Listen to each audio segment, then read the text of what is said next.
ဖေးရွာလေးစီတစ်ခေါက်တစ်ခါတော့ရောက်လာခဲ့ပါတိုင်းရင်းသားညီကိုမောင်နှမများမင်္ဂလာပါနှခွန်းဆက်တာရင်စီလို့ကြိုးစိုးလျက်ပါဗျာတကူကြီးပြလေဖူးမြော်လျက်ပါဆရာတော်နန္ဒီယာဖူးမြော်လေပါတက်တော်90ဝါတော်90ရှိရဲ့ဘုံတကူကြီးလို့သီလသမာဓိပညာပြည့်စုံတဲ့ဆရာတော်ပါတရားလေအလုံးကောင်းတာတစ်ခေါက်တစ်ခါပူကျင်လာခဲ့ပါမကွေတိုင်းမြိုင်မြို့နယ်တွေကလက်ခုပ်ပေရွာလေးပါတော်ရတော်ဝတ်တော်မနဲ့ပြုံးဝင်နေတဲ့သူရွာလေးမှာတနက်ခါကိုပဲညာလေးလဲရတဲ့လကိုင်းနေကြတာကြီးငယ်တန်တို့စုညာက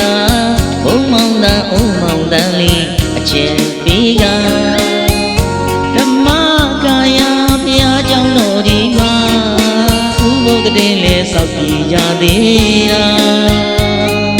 ယူသားလာတဲ့ကျွန်တော်တို့ရွာကြိုးစားနေတဲ့လူငယ်တွေပါတိုင်းတော်စီကနေလဲမိဘကူလဲလူကြီးကြပြန်တာတိုက်တာဝိကြီးတွေနဲ့မိဘတိုင်းမှာစိတ်ချမ်းသာကြတာ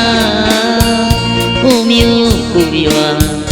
တူတဲ့အောင်လေလုပ်ကြပြန်သေးတာလမ်းတွေတရားတွေစာတင်ညောင်းတွေလေမြို့လည်းမချပါအရင်ကနဲ့မတူ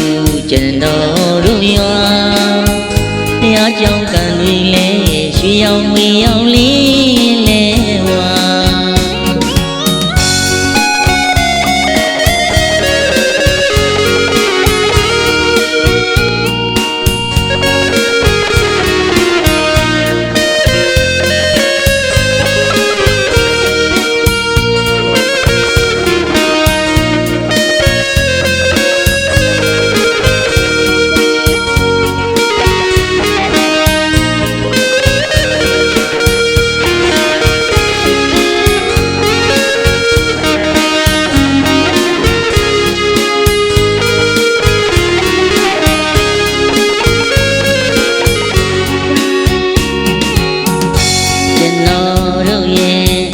ခုတ်ဖေးရွာလေးစီတစ်ခေါက်တစ်ခါတော့ရောက်လာခဲ့ပါတိုင်းရင်းသားညီကိုမောင်နှမများမင်္ဂလာပါနှခွန်းဆက်တာရင်စီလို့ကြိုးစိုးလျက်ပါဗျာတကူကြီးပြလေဖူးမြော်လျက်ပါဆရာတော်နန္ဒီယာဖူးမြော်လေပါ